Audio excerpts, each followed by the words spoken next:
to 19. Is that right? Or 18? 16 to 18, not 19. Okay. Huh? 19, yeah. I think it's 19. It is. It's 16 to 19 today. That's what, in the back of my memory. We have to follow the board. Whatever the board decides, we have to follow. The Governing Board of Commissioning, GBC.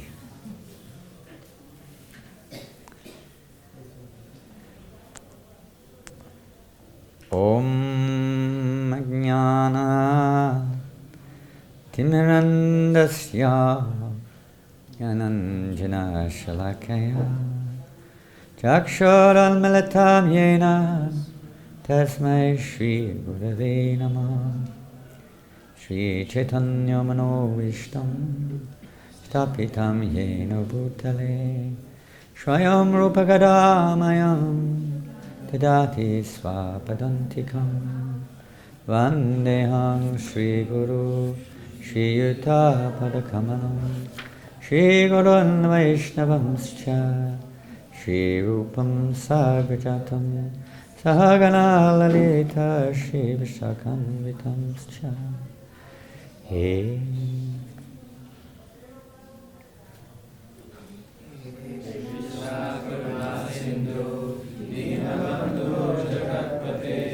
Gopesha Gopika Kanta Radha Kanta Namostute Tapta Kanchana Gaurangi Radhe Vrindavaneshwari Vrishabhanustute Devi Pranamami Hare Priye Vanchakalpa Turubhyascha Kripa Sindhubhya Evyacha Patitanam Pavanebhyo Vaishnavebhyo Namo Namaha Shri Krishna Chaitanya Prabhu Nityananda Shri Advaita Gadadhara Shri Vasari Gaura Bhaktavinda Hare Krishna Krishna Krishna Hare Hare Hare Rama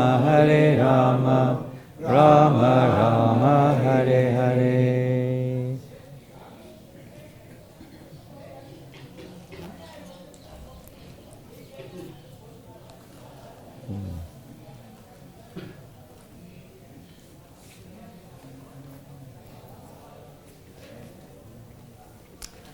What I'll do is I'll read the first 3 verses, 16 to 18. I'll read them through and then we'll chant responsively number 19.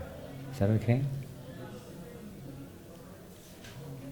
Ananta Vijayam Raja Kuntiputro Yudhishthiraha Nakula Sahadevascha Sugosha Manipushpakau Kashyascha Parameshvasa Shikhandi cha Maharataha Drishtajumna Viratascha Satyakishcha Parajitaha Drupado Drupadeyascha Sarvashakpati Vipate Sobhadrascha Mahabahu Shankandadmu Pitak Pitak.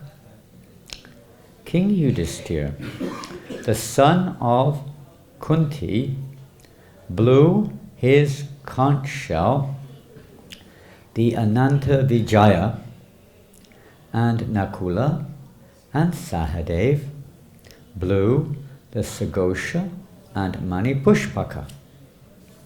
That great archer, the king of Kashi, the great fighter, Shikhandi, Drishtajumna, Virata, the unconquerable Satyaki, Drupada, the sons of Draupadi, and the others, O king, such as the mighty-armed son of Subhadra, all blew their respective conch shells.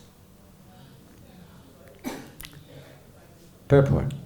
Sanjaya informed King Dhritarashtra very tactfully that his unwise policy of deceiving the sons of Pandu and endeavouring to enthrone his own sons on the seat of the kingdom was not very laudable. The signs already clearly indicated that the whole Kuru dynasty would be killed in that great battle, beginning with the grandsire Bhishma, down to the grandsons like Abhimanyu and others, including kings from many states of the world.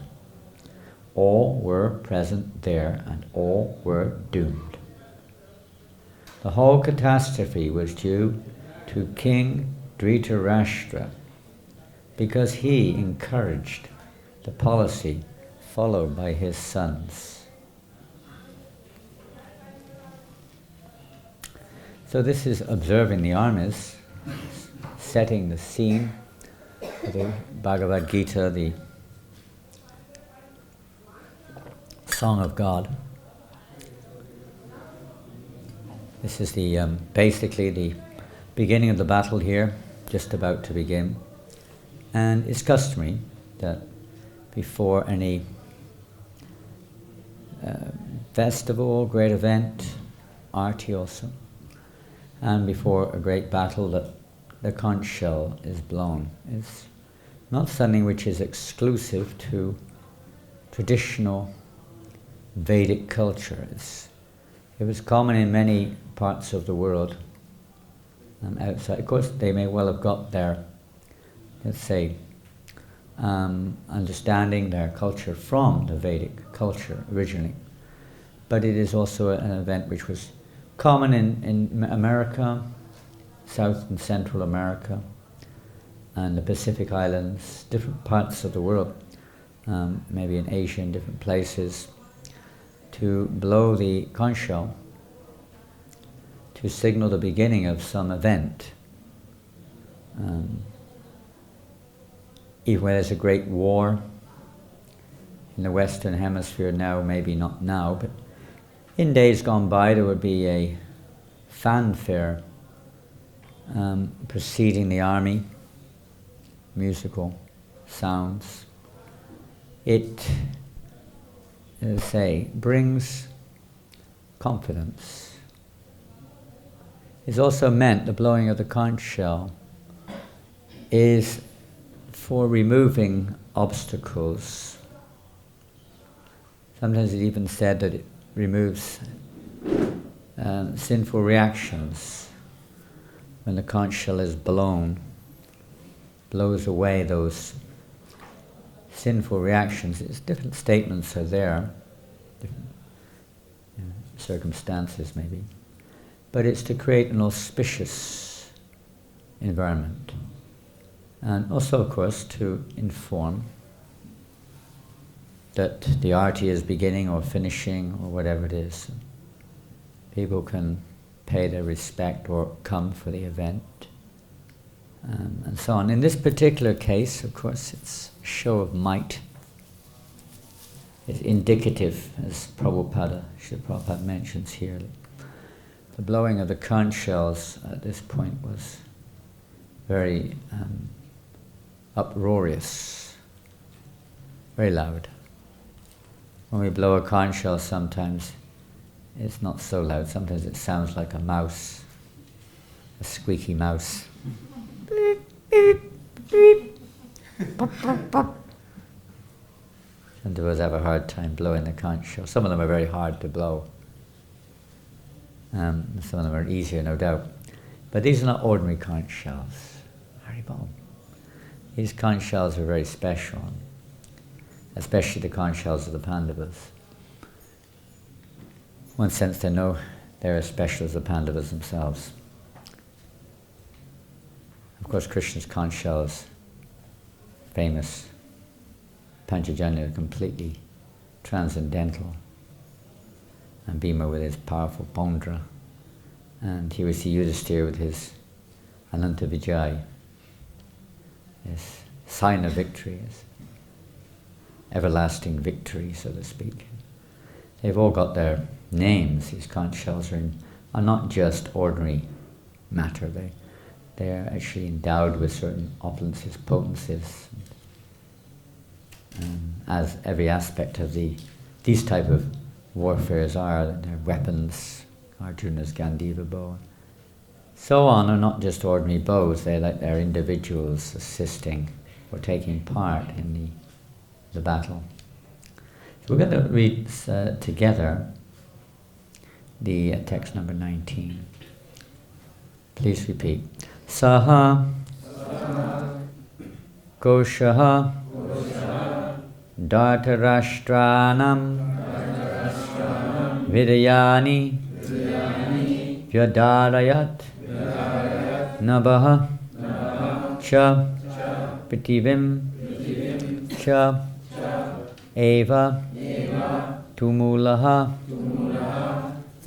Interesting word, tumula. It's in English we have tumultuous. It comes from this Sanskrit word, tumula. It means uproarious. Tumultuous sound, a very uproarious sound. Same thing, basically. Abhyanan, excuse me, it's a long word, isn't it? Abhyanunadayan.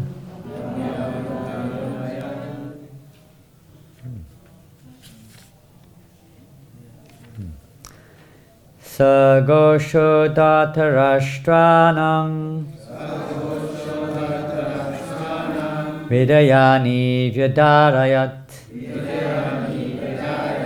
Nabascha Prativing Chaiva Tumalobhyanunadayan Sagosho Dhartarashtranam Vidayani Vyadarayat Nabascha Prativing Chaiva Tumalobhyanunadayan Sagosho Dhartarashtranam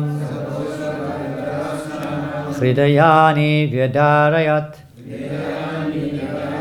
Nabascha Prativing Chaiva Tumalobhyanunadayan Sagosho Dhartarashtranam Vidayani Vyadarayat Nabascha Prativing Chaiva Tumalobhyanunadayan.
Saha, that. Goshaha, vibration. Dhartarashtranam, of the sons of Dhritarashtra. Hridayani, hearts. Vyadarayat, shattered. Nabaha, the sky. Cha, also. Prativim, the surface of the earth. Cha, also. Eva, certainly. Tumula, uproarious. Abhinun nadayam. The blowing of these, resounding. Translation and purport by Srila Prabhupada. When Bhishma and the others on the side of Duryodhana blew their respective conch shells, there was no heart breaking on the part of the Pandavas.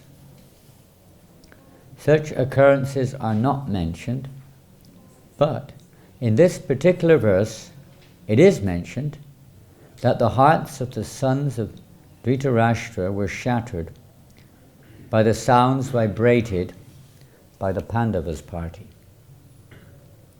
This is due to the Pandavas and their confidence in Lord Krishna.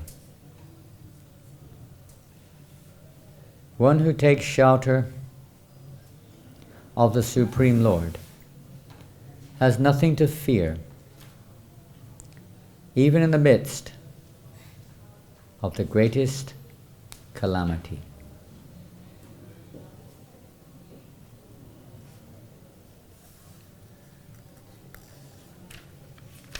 So this last line of this purport to text number 19 is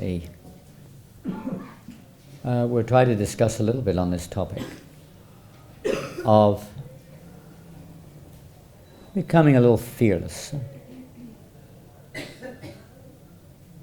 Srila Prabhupada himself name Abhay-charanaravinda,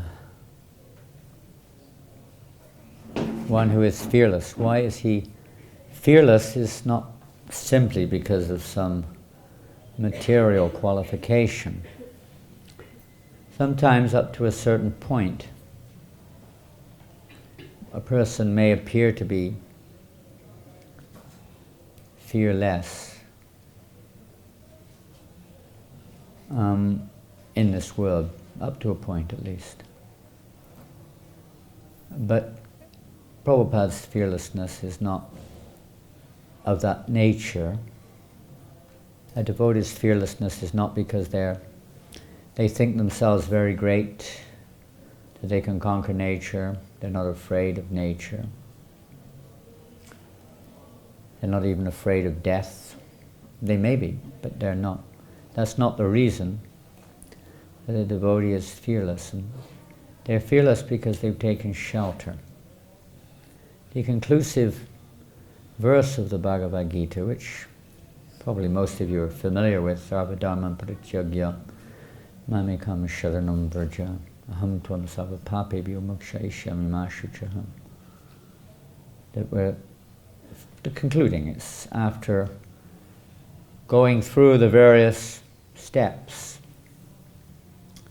to understand the means to come to this point of surrender, is one who is surrendered at the lotus feet of the Lord, abandoning all other forms of shelter. Krishna says, just surrender unto me completely, giving up all other forms of shelter. In other words, that's anyavilasitashranam jnanakarmadhinavadam anukulena krishnam shilam, is pure devotional service which has no other motivation other than pleasing the Lord ultimately. This surrender to the Supreme Lord means giving up our own individual ambitions, motivations, desires and so on for our own selfish pleasure, and abandoning that and surrendering to the will of the Lord, acting for the will of the Lord. And then Krishna says, I will protect you from all fear. There's no more need to fear. I will deliver you from all sinful reactions. There is no more need to fear. Sinful reactions are a very interesting topic, in a sense. It's even our particular bodily identification, our bodily attachments. Of course, they're born of ignorance of identity, we could say. But in this material world, once the jiva has expressed his independent desire to exist in a separate state of consciousness from the Lord, and being placed under the influence of the material energy, bewildered by Maya, covered by ignorance, and identifying with whatever situation one finds oneself in as being the reality, more or less. It's the cause of fear, and that situation creates reaction with the material nature, causing various, say, karma. And that develops into various future. We're being molded, basically. Our consciousness is being molded by the circumstances and how we relate to them. So we develop various tendencies and various attachments and desires in this world. And that carries us into future bodies, karma, and carries us into those future bodies, one after the next. And the nature of this world is that we identify with it, and naturally, when we identify with something, the fear is there. The fear is practically all-pervasive, even up to the heavenly planets. There is fear can be there, although most of the time it may not be seemingly very manifest. It's there, because even in the heavenly planets,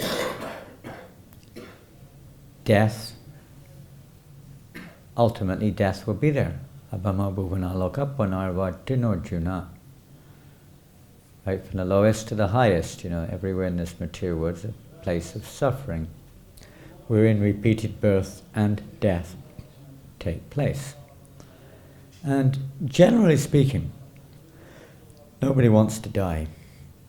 Death is practically without exception.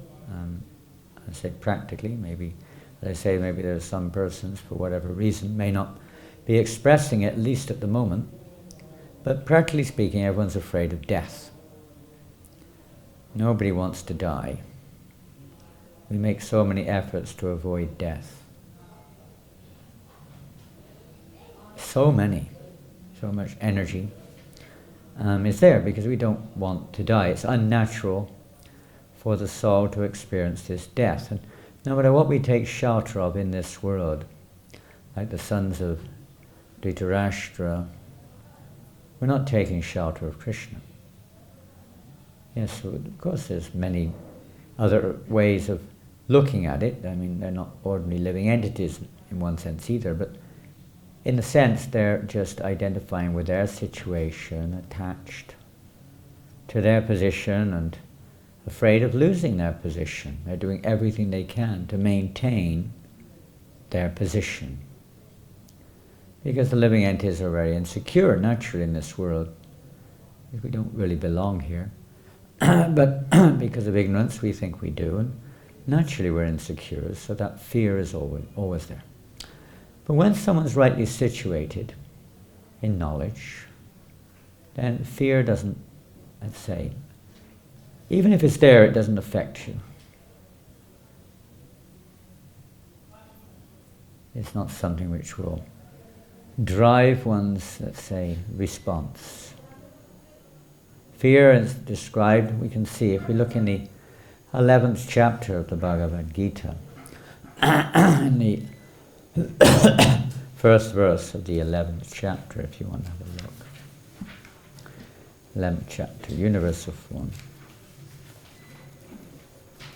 There's a few places where Krishna discusses, directly speaking, the whole Bhagavad Gita is to remove Arjuna's fear. Doubts, fear, ignorance, they're all related. Universal form, not the first verse. 10th verse. Excuse me, not 16th, 16th chapter. Beginning of the 16th chapter. There Krishna talks about fearlessness.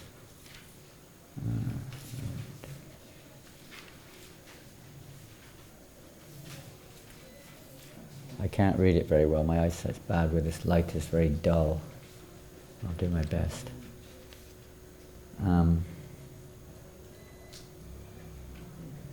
Can you see it there?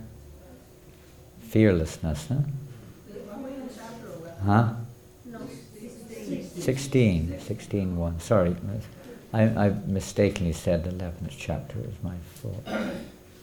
But you see there, in the 16th chapter, the first verse 1. No, 1 to 3 or something, is it? Huh? 1 to 3, yeah, 1 to 3. There we go, yeah. Abhayam, is that right? I'm struggling with the light here. Abhayam, fearlessness. It's mentioned here, the word fearless. And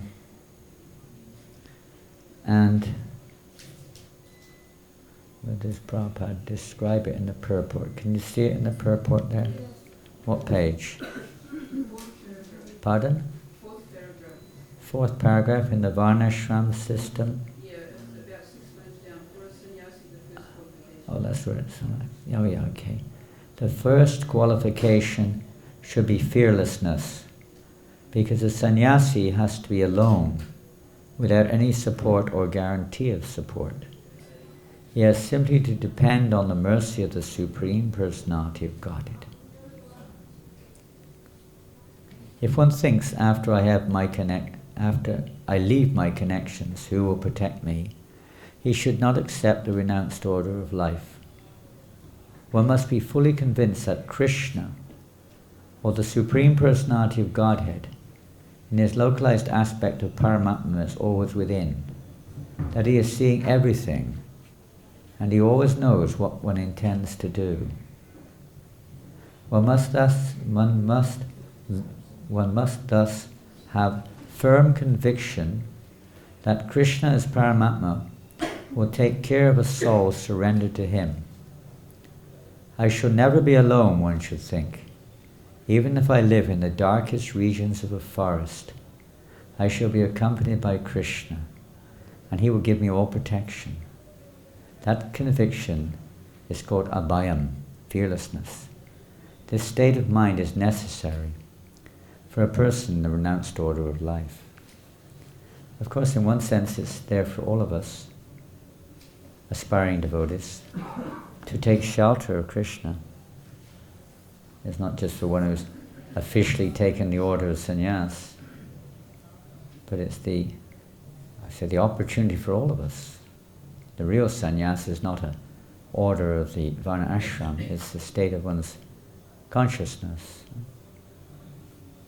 inner consciousness, to be completely dependent, or to become dependent upon Krishna.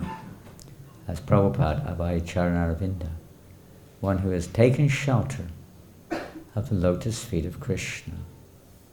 They are the safe boat to cross over this ocean. Now, when you're in an ocean and you're struggling, then a big boat comes along, you get in, you feel kind of safe. You may be, you may not be, but you feel like that. But if like a boat comes along with holes in it, the boatman is like half dead and sinking, you don't feel very fearless. It's not much use. And so Krishna is that safe boat, that rock. We have to take shelter of Krishna. There's no other shelter. We may look here, we may look there. We may try this, we may try that. Even, of course, not that we shouldn't try. We have to do our duty. The sickness or whatever it is that comes its way in this material world, we have to do the needful as much as practical. But ultimately we take shelter of Krishna. And that's the instruction of Krishna in the Bhagavad Gita to Arjuna. In all your activities depend upon me. fight and be conscious of me. That's the way we cross over this dangerous ocean. Master T.A. Padapalava plavam mahatpadam punya yashomarare pavam vadir vatsa param param param param param yad vibadam natesham. This material world is danger. Every step. There is every step of our lives. We may not be aware of it, but there is danger. Any moment, anything can happen. So only a devotee, one who's taken shelter of the lotus feet of the Lord, is, say, not affected or not overcome by this fear or anxiety within this material world. So this fearlessness in the verse, Krishna says, belong to the godly man endowed with divine nature. So if we follow one who's fearless, just like a child on his own, you see little children, they're very fearful. If they're alone, usually, they're lost.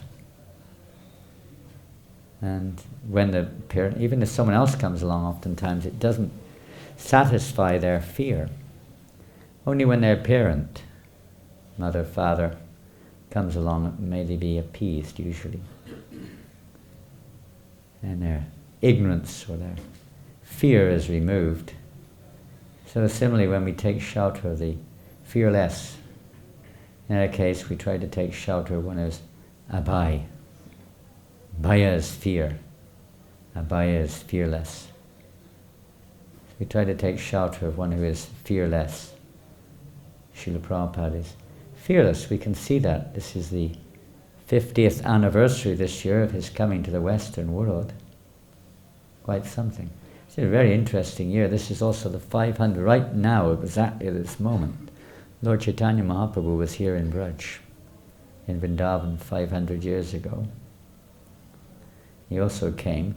Prabhupada describes it as the greatest act of welfare, of charity, is to release one of fear. If you can relieve somebody of fear, nothing to fear, don't worry. People will say this all the time, don't worry, don't be afraid. The problem is the cause of fear is still there. Just the living end is described by Narada Muni in the conversation with King Prachanibarhishat, how the living end is like a deer in the forest and very busily absorbed in trying to enjoy the sweet grasses, always looking for nice tasty grass, diving into it, just like people, they drink, forget their anxiety, they watch the television and get lost watching the television or something on the internet or something or another. They get absorbed in various types of intoxications and sense gratification. They become almost dull, like a person who's takes a painkiller is not aware of the disease condition practically, are they? Not supposed to be, you can't feel it. Maybe the other symptoms are there, but it's to be, so you don't feel it. That's the idea. A drug addict takes a drug, doesn't feel whatever he's feeling, that pressure. But the problem is still there. The problem hasn't been removed. The root problem, it may be even worse, like pouring paraffin on a fire may initially satisfy it, but after a while the fire burns even more. It doesn't put the fire out. The real problem is this ignorance of identity, and this idea that I am this body and this is mine and I'm the enjoyer. That's the cause of the problem in the material world. The real cause of the problem is our forgetfulness of Krishna. Is remembrance of Krishna which removes the fear. Even if we understand I'm not this body, which isn't easy to understand, or understand theoretically maybe we accept, but realistically. But even if one has realized that I'm not this body, without taking shelter of Krishna, one has no shelter. There has to be a shelter.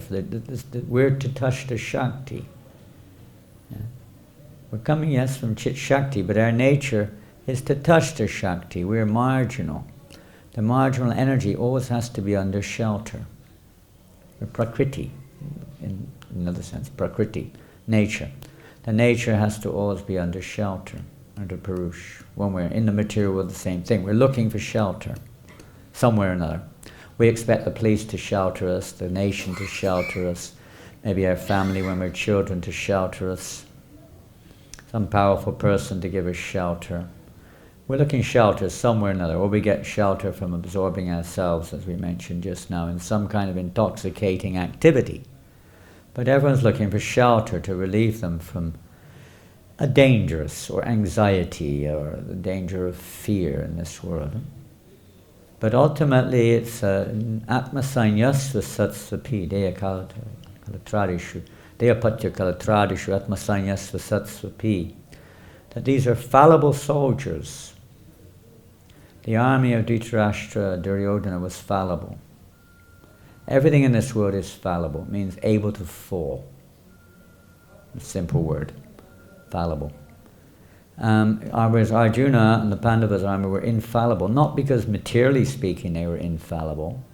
Everything material is subject to destruction. It's not infallible in the sense of in its particular form. But because they have taken shelter of Krishna, even Sanjaya, over and over you read in the Mahabharata how he was getting on Dhritarashtra's case, after, what is his name? Jayadratha had been killed by the arrangements of, what's his name? Sikandi or whatever it was. How he was killed, Drishtajumna or whoever, how he was killed there, Arjuna. And at that point Sanjaya said, the only hope now, there's no hope for your army now. Absolutely no hope.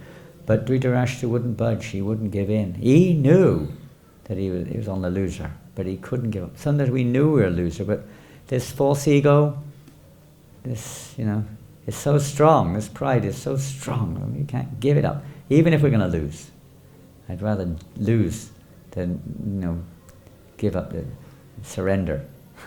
In one sense, materially it's seen as a noble act, but in absolute reality this is foolishness. We're definitely going to lose, so surrender. But those who are full of false pride, they will not surrender. So this fearlessness is really something which is ultimately only something if we've taken shelter of that which is beyond the cause of fear, beyond ignorance. Fearfulness is removed by absolute knowledge, not by just relative knowledge. That may have some relative effect, you could say, on our situation, but not absolute, because ultimately everything in this material is subject to destruction. There are many other references in the Bhagavad Gita. We could look at the 11th chapter, text number 32. Very interesting verses spoken by Arjuna, I think, by Krishna. Now it's Arjuna speaking now, and then after Arjuna finishes speaking, Krishna speaks. Text 32 onwards. 11th chapter. The Supreme Personality of Godhead said, "Time I am, the great destroyer of the worlds, and I have come here to destroy all people. With the exceptions of you, the Pandavas, all the soldiers here on both sides will be slain." Everyone's destined to die. Just confirmation. I remember in the 80s, and some of you may remember also, 70s, 80s, there was great fear of atomic or nuclear war everywhere in the Western world. I don't know how it was in America, but in England, everywhere you look, you see posters. What to do when the bomb goes off. Not if, when. People were paranoid. People were buying all kinds of anti-radiation suits and bomb shelters, and you name it. It was a big business going on. They were showing movies of, what happens when the bomb goes off. In America they showed Kansas City. In England they showed Sheffield blowing up with nuclear bombs. And what to do or what not to do. And, the bottom line of it was, this is a fact, they used to put these posters up. And it sounds a bit corny, but it was a fact. What to do when the bomb goes off. People were paranoid. I don't know how it was in America, but in England they were like that. All over England were American nuclear Air Force bases all over England, aimed at Russia. And the same thing was there in the Eastern Bloc, aimed at England and Western Europe, and to America also, a bit further away. And it said that what to do if the bomb goes off. It said, just like in the airplanes, you know, you're sat in an airplane. I don't know if probably none of you have experienced an airplane crash, I doubt it. Most people don't live to tell the story. It's one of those things, God knows what it's like. But like that, they say, you know, if in case of emergency, you put your head down like this, hold your hands, you know, close your eyes, and whatever it is you're supposed to do, you know, it doesn't make no difference really. But anyway, they do these things. I don't know if it reduce the fear. I don't know what it does. But anyway, it said, put your head between your legs. This is what it said. It says in the posters. It said, you're supposed to get down under the table or something, put your head between your legs, and kiss your ass goodbye. And that's what the posters said. All over England they had these posters. Unbelievable. I mean, it's kind of crude, but you know, it's ridiculous, you know. What can you do? You can't stop death. He's come to destroy all people. This way, when Prabhupada was in Calcutta during the Second World War, bombs were going off. Everyone's leaving Calcutta. Prabhupada didn't leave. He was there eating his kachoras. And he said, I'm not going to leave. Because he was seeing this as another form of Krishna. The bombs were, he's just seeing it like the universal form. People have a hard time understanding this because they're in ignorance. No matter what you did, try to justify these things from the material perspective is a never-ending task. Unless one understands the actual purpose of human life is not to try to fight against nature. It's not to try to become, you know, protect ourselves against nature. People try to protect themselves against death. You can't protect yourself against death. When death comes, it's inevitable. There are so many different stories. Bhaktisiddhanta Maharaj tells so many stories, different, interesting stories of people who try to protect themselves against death, but you can't protect yourself. There's like this one guy who was down the market. He was a servant. I think he was in Kabul or somewhere. He was a servant of some master there. Master sent him to the marketplace to get some subjis. When he was down there, he saw death personified. He became scared stiff. He saw death personified right in front of him. Ah! He ran back to his master. Help, help, I want to get out of here. Death personified here chasing me. Let me get out. The master said, what are you talking about? And he explained what happened. So the master gave him a very fast set of horses, and off he went to Kandahar, fast as he could, racing away to Kandahar to try to escape from death. And meanwhile, the master went down to the marketplace to find out what was going on. Where's this death personified? He looked around, couldn't see anything. Eventually he found this in the corner. He saw this, it looks like death personified over there. So he started talking. He said, are you death personified? Yeah. Well, why did you terrify my servant this morning? And death personified said, well, I was really surprised to see him here today in Kabul, because I have an appointment this afternoon with him in Kandahar. You can't escape. There's so many stories. Another interesting story about this brilliant sculptor. He thought he could overcome death. You know, Yamaraj, the Yamadutas. So he was brilliant. He made so many identical forms of himself out of whatever, clay or whatever. They looked so much like him, nobody could tell the difference. And he just stood in amongst them. And there he was, and death was coming. Just a story, I suppose. He was stood there. So the Yamadutas came, and they saw, because they have a picture, you know, this is like the police, you know, they have an ID picture. They came, they saw, wait, hey, which one is he? Hey, they all look the same. Which one's there? What are we going to do? They know which one to take. You know, there's dozens of them lined up there. And then the head of the Yamadutas, he was very clever. He said, "Ha! Whoever made these models is a lousy sculptor. Useless. What do you mean I'm a useless sculptor?" He immediately spoke up in pride, you know. Got him. You can't escape when the time comes. The nature of this world. So the time had crept up on all these soldiers. Krishna's purpose, of course, was to be served to remove all the burdensome leaders, rulers of the world. This was one of the ways he did it, but it's not just get rid of them, he's actually delivering them. And without spiritual knowledge, we can't understand that. This is not just like some ordinary battle between, one set of rascals and another set of rascals. But this is actually, and behind it all, of course, is the message of the Bhagavad Gita, to help us all to become fearless. This message, this truth, this knowledge, which will help us to get off of this platform, of the material platform of pride and bodily identification, and start to identify ourselves as servants of Krishna. Start to identify ourselves as Krishna's parts and parcels. This is how we can get free of fear. So Krishna says, therefore get up, prepare to fight and win glory. Conquer your enemies and enjoy a flourishing kingdom.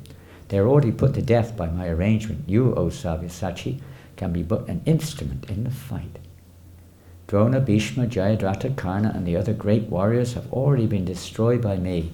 Therefore kill them and do not be disturbed. Simply fight, and you will vanquish your enemies in the battle. So then Arjuna spoke.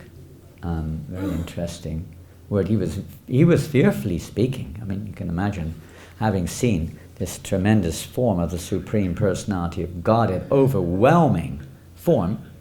And there's a good reason for that. Sometimes great things, huge mountains, when we're faced with the ocean, we become fearful. And it's quite often in that situation, even atheistic people who say, I don't believe in a Supreme, they sometimes, almost without thinking, they cry out, God save me, or something like that. Some little bit of it, sometimes it happens like that. So Arjuna then said, O master of the senses, the world becomes joyful upon hearing your name, and thus everyone becomes attached to you. Although the perfected beings offer you their respectful homage, the demons are afraid, and they flee here and there. All this is rightly done. So when they hear that name of Krishna, upon hearing your name, everyone become joyful. You become fearless. It is a beautiful verse. I can't remember it. Some of you may know it. I'll read it. I got it here somewhere. It's in the first canto of Srimad Bhagavatam. I think it's the first chapter, text 14 or something. Apanak sangsriting goram yannama vivashoginan tatak sadyo vimucheta yad bibeti svayam bhayam. Living beings who are entangled in the complicated meshes of birth and death can be freed immediately by even unconsciously chanting the holy names of Krishna, who is feared by fear personified.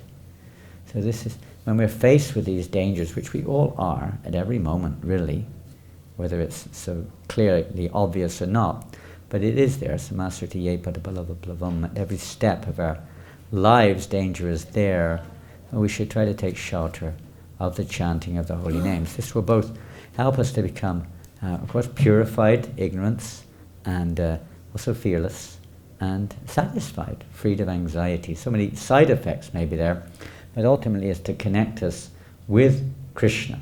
We can also see in the 10th chapter, text number 4 and 5, there Krishna describes various qualities of living beings in this world, which are created by him. 10th chapter, text 4 and 5. And there you can see fear and fearlessness are also mentioned.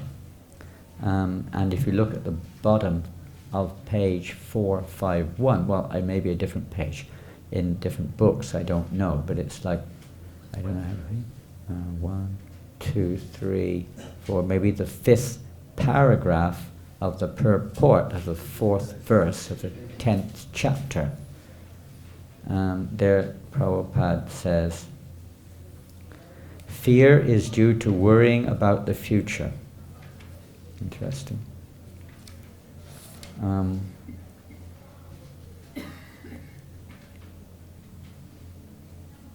A person in Krishna consciousness has no fear, because by his activities he's sure to go back to the spiritual sky. Got nothing to lose. You're only fearful if you've got something to lose. People are afraid of losing things. And that's why we protect things. Put up locks and lock doors and build walls and have dogs barking and all sorts of machines down, this is to get in, and police forces, and so many things. We're all afraid of losing our property, losing whatever it is, our body and so on. We're always trying to protect it. But when we realize we have, not that we shouldn't do that either, because it belongs to Krishna, we should look after it, but on our own account, there's nothing really to be afraid of. Oh, time flies. Therefore the future is very bright. Others, however, do not know what their future holds. They have no knowledge of what the next life holds. So they are therefore in constant anxiety. If we want to get free of anxiety, the best course is to understand Krishna and be situated always in Krishna consciousness.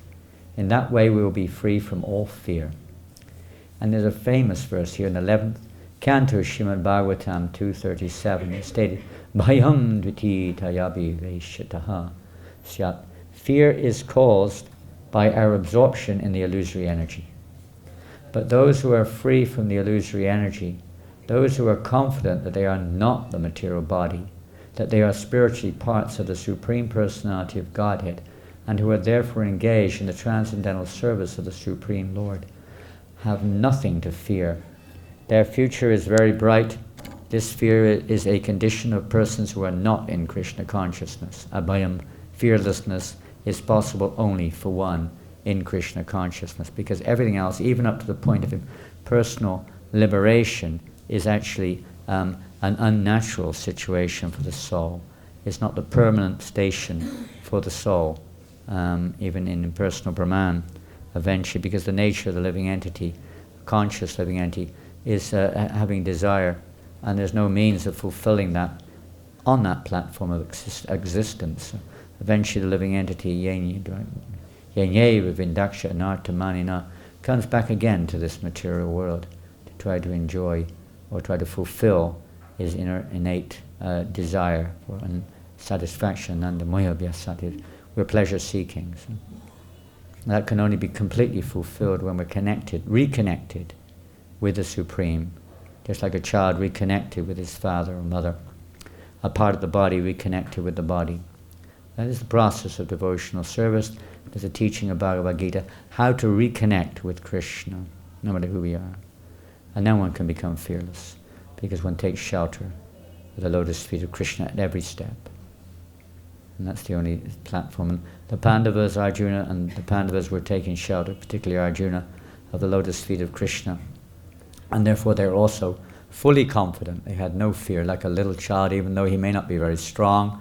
When he's with his father, he thinks his father is like infallible, basically. So he has no fear, he feels confident. Little tiny dogs sometimes, when they're with their master, is like barking away there as if he's, able to take on the universe or something. And so like that, if we take shelter of Srila Prabhupada, of Krishna, the holy name, we can also become fearless, and our lives will become successful. Well, we were going to sing a song, but time has expired. 6 o'clock we finish, right? Thereabouts.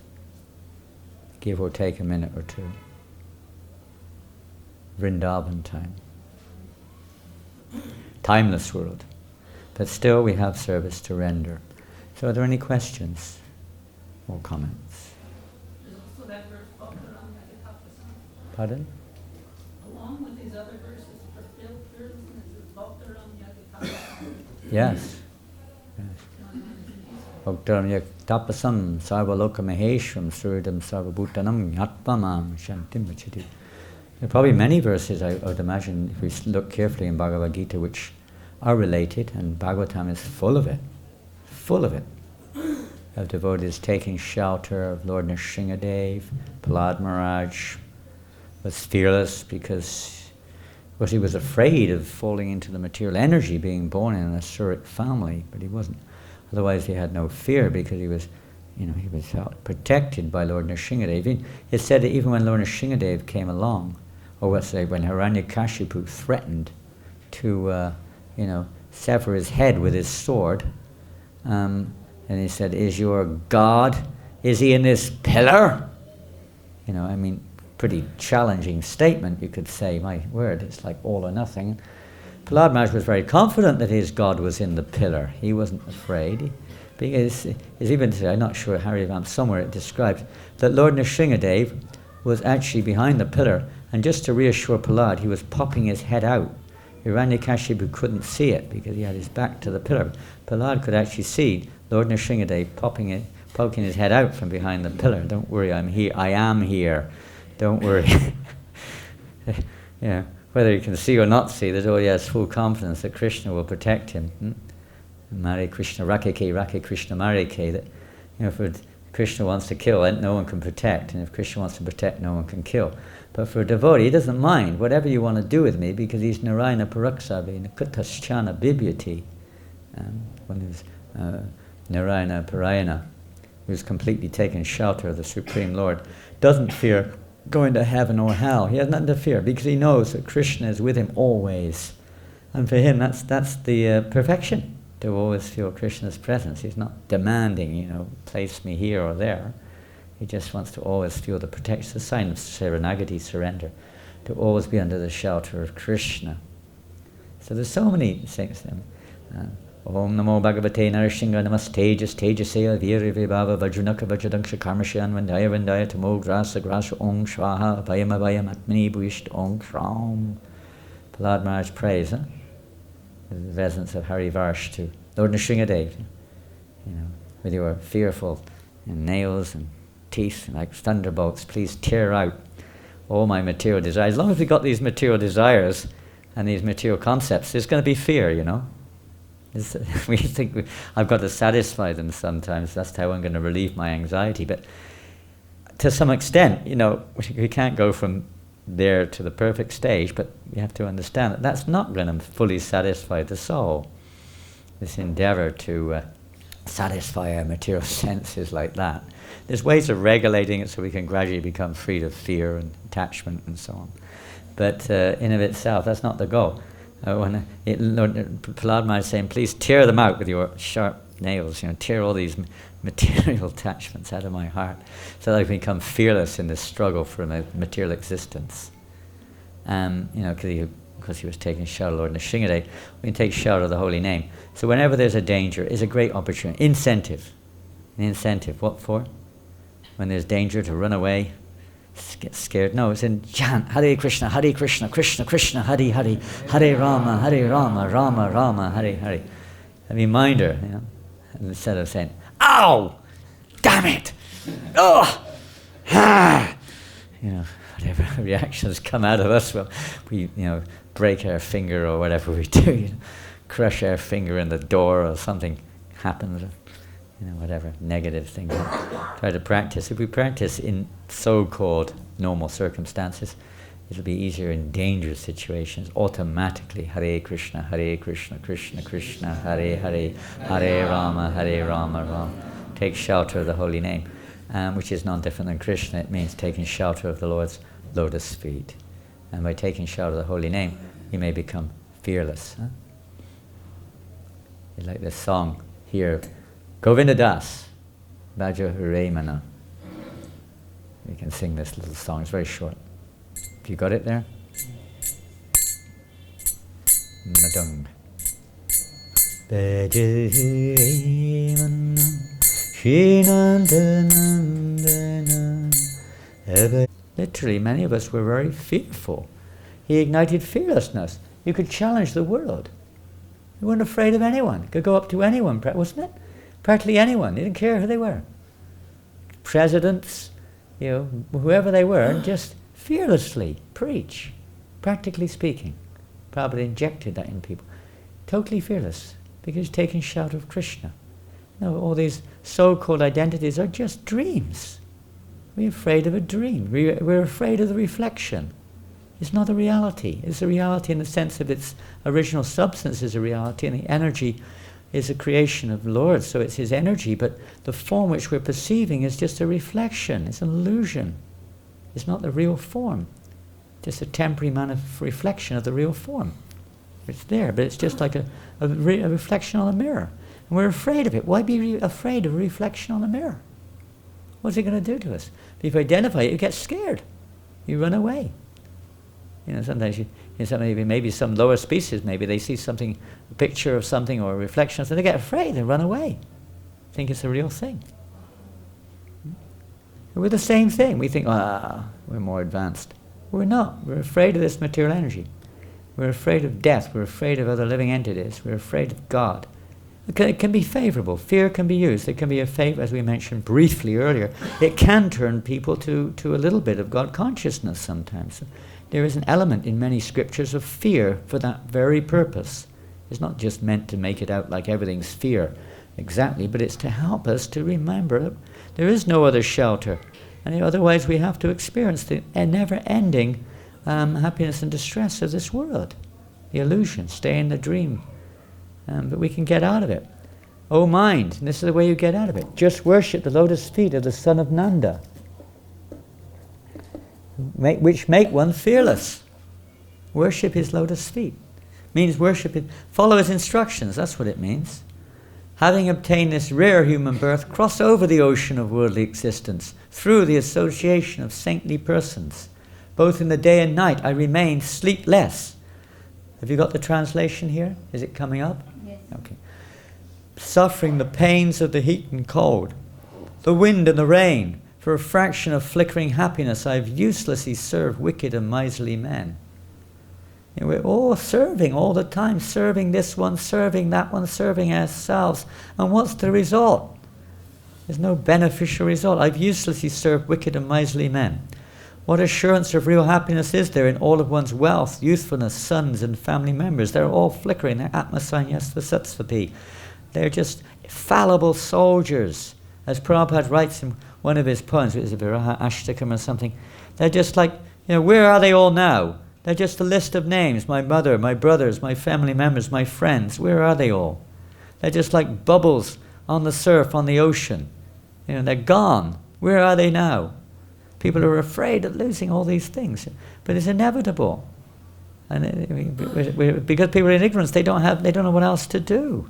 And even if they're told, they don't want to usually. This life tottering like a drop of water on a lotus petal. Therefore you should always serve and worship the divine feet of Lord Hari. It is the desire and great longing of Govindadas to engage himself in the 9 processes of bhakti, namely hearing the glories of Lord Hari and chanting those glories, constantly remembering him and offering prayers to him, serving the Lord's lotus feet, serving the Supreme Lord as a servant, serving him as a friend, and completely offering the Lord one's very self. It's like Prabhupada. I would really recommend everybody to, if you get time sometimes, to reflect on Srila Prabhupada's poems, which are there. They're available. There are so many poems. Prabhupada wrote 6 or more poems, which are available. To take advantage of those opportunities to associate with that mood of surrender of Srila Prabhupada, his mission, his mood, which he expresses in these various poems so nicely. Peshin Markine Bhagavat Dharma, his complete dependence upon Krishna. Completely dependent, fearless, without any false ego, without any idea that I'm going there to conquer anything. Nothing, just completely depend on Krishna. Whatever you want, my Lord, I am yours. So one who places himself in that situation, Krishna completely releases from all anxiety and distress, and provides everything, whatever the devotee, such a devotee needs. The Lord ananyas chintayanto mam ye jana pariyupasati. The Lord provides everything that such a surrendered soul needs, preserves what they have and provides what they lack. He protects that devotee. And as Mother Parvati said, one becomes freed of all the sufferings, the miseries of material existence if we understand this position of Krishna as a Supreme Lord. In our case, in Arjuna's case, to Arjuna, Krishna was just his best friend. There's a more elevated platform of devotion. So are there any questions or comments?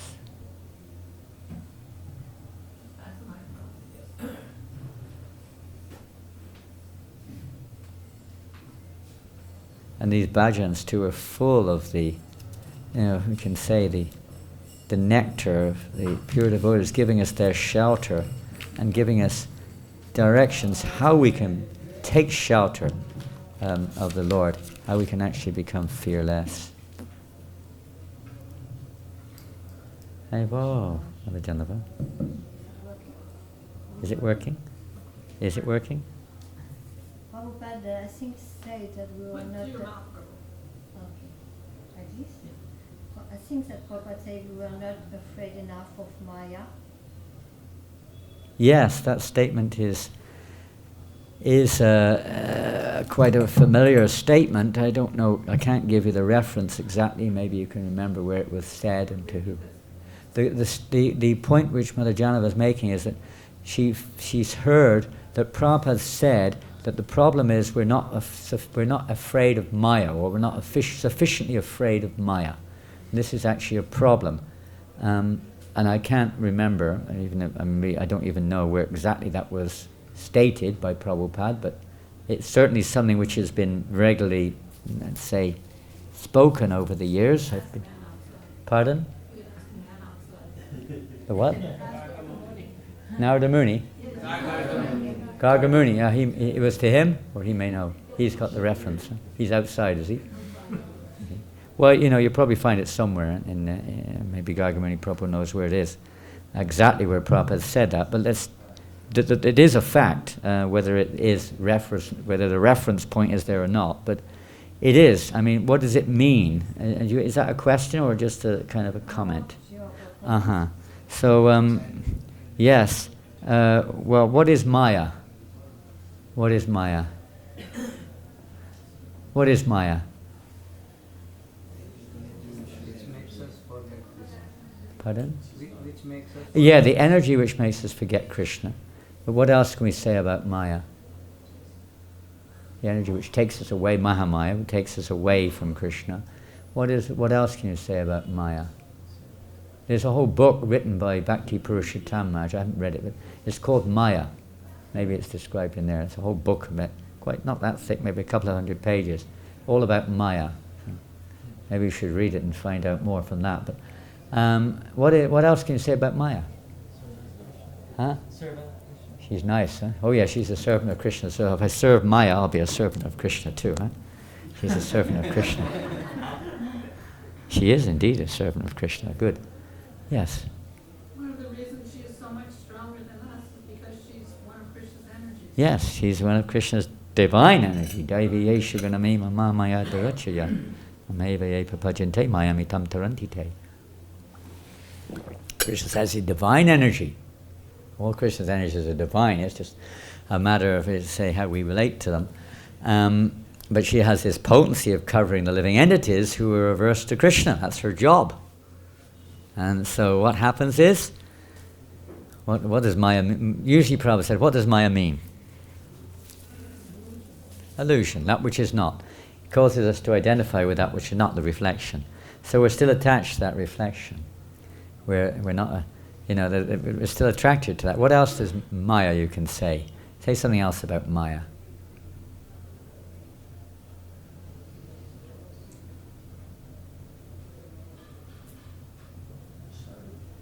Huh? Sadhu? Sadhu? Pardon? Shadow. I thought you said sadhu. Sadhu. Sadhu. Yes, sadhu.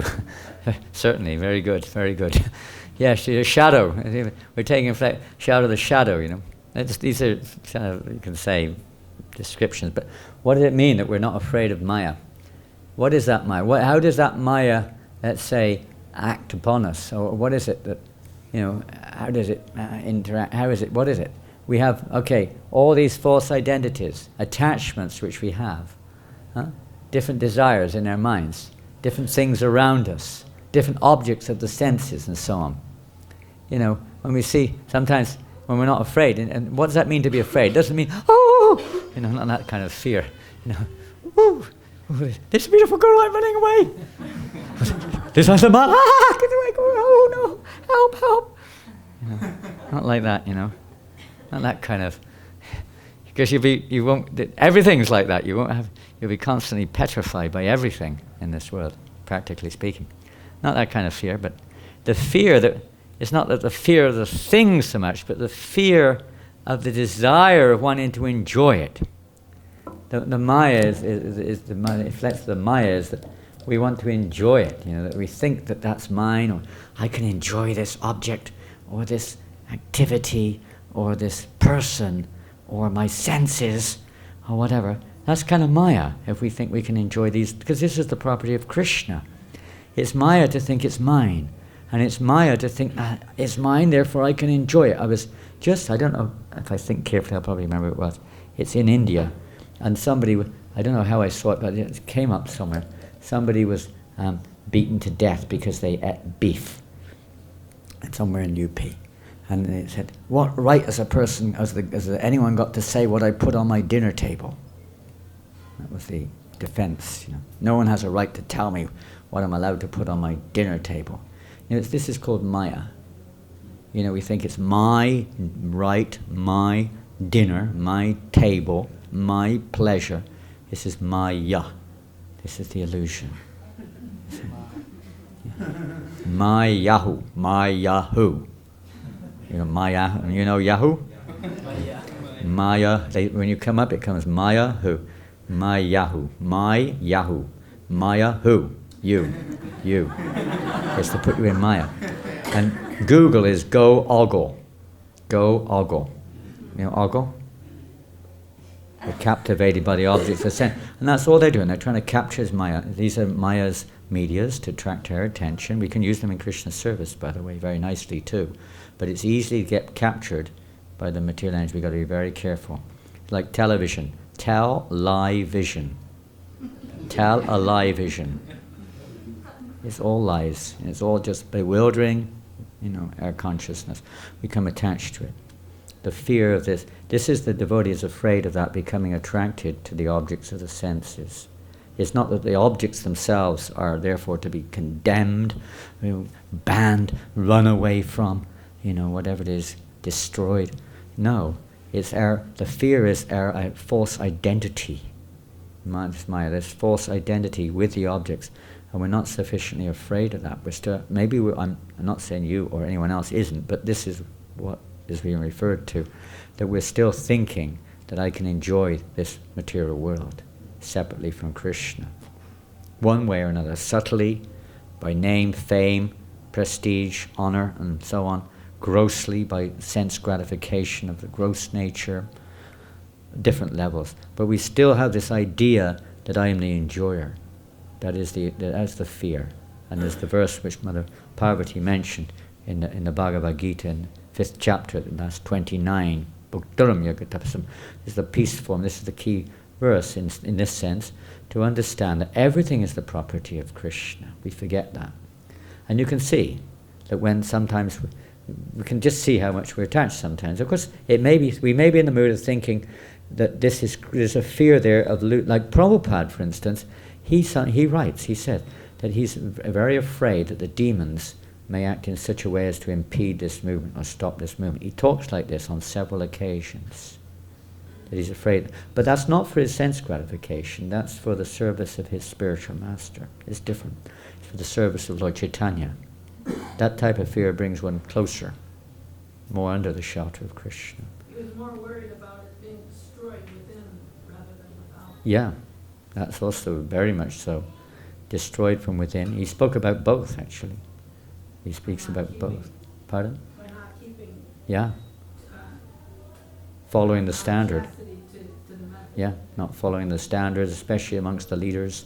Prabhupada talked about that. He was very afraid that would happen, and there will be rifts and so on and so forth within us. That's the greatest danger, you could say. And we should be in a sense afraid of that happening and do what we have to do to avoid that. But these things do go on. The influence of our Maya, our illusion, goes on and influences these situations. And from outside also, he said he was afraid that the demons would also stop this movement from progressing. So both are there. So that type of fear is another thing altogether. But this fear of not getting what I want, someone getting in my way, not getting, or the fear of being exposed is another one. We don't want to be exposed. We want to hide our inner, anarthas and sometimes. But, not that we have to go around with, flags up saying, I am this and I am that. These are all of my anarthas. Stone me to death, whatever it is you want to do because of this. Not that we have to go around like that, but at the same time we shouldn't be hiding. You have to put them out. You don't put your dirty linen out to show everybody, but we have to be willing to reveal our hearts in confidence at least. To clear out these causes of fear, these false identities, whatever they may be. They're just, clouds blocking our taking shelter of Krishna. We're still holding on to them sometimes. My old friends. They're my old, but I've been here so long, you can't just let go of me like this. We've been friends for a lifetime. Oh, I'm really your good friend. Don't you remember those wonderful times we had 50 years ago? You get all these temptations coming in, this and that, And, sometimes we fall. But we're not sufficiently afraid. These dangers are there. Immediately, thank you. Thank you for reminding me. Hare Krishna, Krishna Krishna, Hare Hare, Hare Rama, Rama Rama, Hare Hare. When they come along, you can just realize, that's Krishna's. Actually, in a sense, these desires are coming in, and Krishna is giving me this opportunity to remember him now, because this is dangerous. Otherwise, I'm going to go wandering down memory lane with these feelings and these thoughts and these desires and whatever it is, and I'll be lost. So you have to be careful. And we're not sufficiently aware of the result of that, I could say. If we were more aware of it, we might be a little bit more conscious not to embrace these various desires or objects of the senses like we may do sometimes. Well, that has to be replaced by Vishavya Nivartanteni Raharasya Dena, by experiencing Param Drishtva Nivartate, by experiencing a higher taste. We have to get that. That's why the emphasis is placed in this song by Govindadas. Hearing, chanting, remembering, worshipping. Tasmade kena manasa bhagavan sattvatam pati shrotavya kititavyasya dhyaya pujaschya nityada. Therefore, with one pointed attention, one should constantly hear about, remember, and worship the personality of God, who is the protector and friend of the devotees.